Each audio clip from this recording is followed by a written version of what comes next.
Let's look at a very important subject, which is cheating. You know, are you?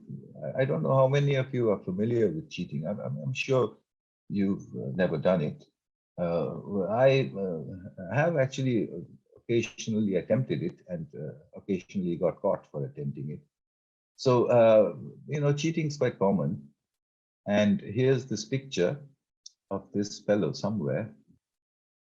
And he is clearly cheating because if you look carefully, he's answering his examination question paper, but on his lap, uh, very discreetly, is his smartphone. And he is peering at it. And this, of course, is cheating. Now, suppose I show you another picture.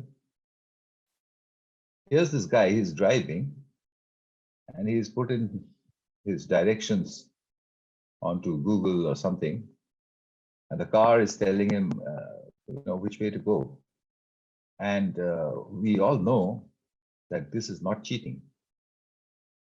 So what was wrong with the earlier one, the fellow in the examination room who was, peering at his smartphone versus this guy in his car peering at his smartphone? One is cheating, the other is not. We have a problem there, isn't it? So suppose we we make a statement or we express a wish. Suppose we said, what would happen if you allow the use of the internet during examinations? I've been saying that for several years now, and most people are actually quite horrified by the idea. Why? Because they all say this is cheating. So what will happen if you allow cheating using the internet during an exam? Everybody will answer everything, one school teacher once said in England. So I kind of asked her, I said, but don't you want everybody to be able to answer everything in an exam? And she looked a little bit puzzled and said, not that way. So anyway, it brings us back to our, inability to figure out what knowing means. But what happens actually if you allow the use of the internet during exams? I decided to find out and I did two experiments. I actually participated in two experiments, which I'll tell you about in a moment. But before that, look at this. This is something that I,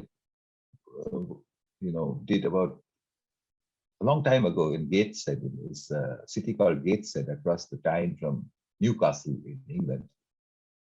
I let children use the internet inside the classroom to figure out things.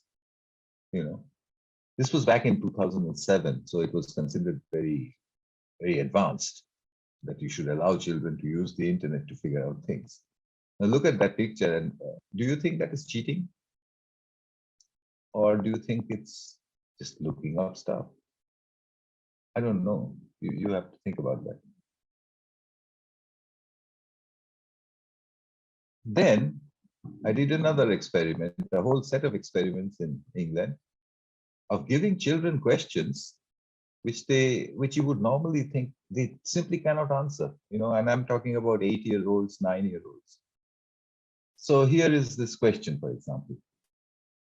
Explain why traditional measures of economic activity such as GDP do not reflect the quality of life in a country. You should have seen the faces of the children when I gave them this question. Like, what? So I said, yes, exactly what? And then they got onto the internet. And in less than 20 minutes, as you might expect, they said that GDP doesn't actually reflect the quality of life in a country because it's just the gross domestic product, you see, and so on and so forth. Now, my question to you is, what would they have done without the internet, given this question? Well, first of all, they would not have been given that question to solve.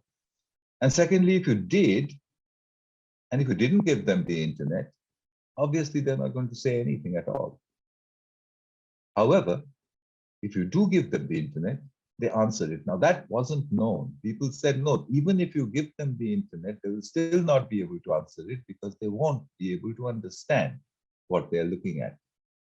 But what I found in England, in India, and eventually everywhere in the world, is that if they work in groups, 4 or 5 of them, and if they have only one internet connection, this is very important, one internet connection and 4 or 5 children, they can actually answer very difficult questions by themselves. And they seem to recall the answers.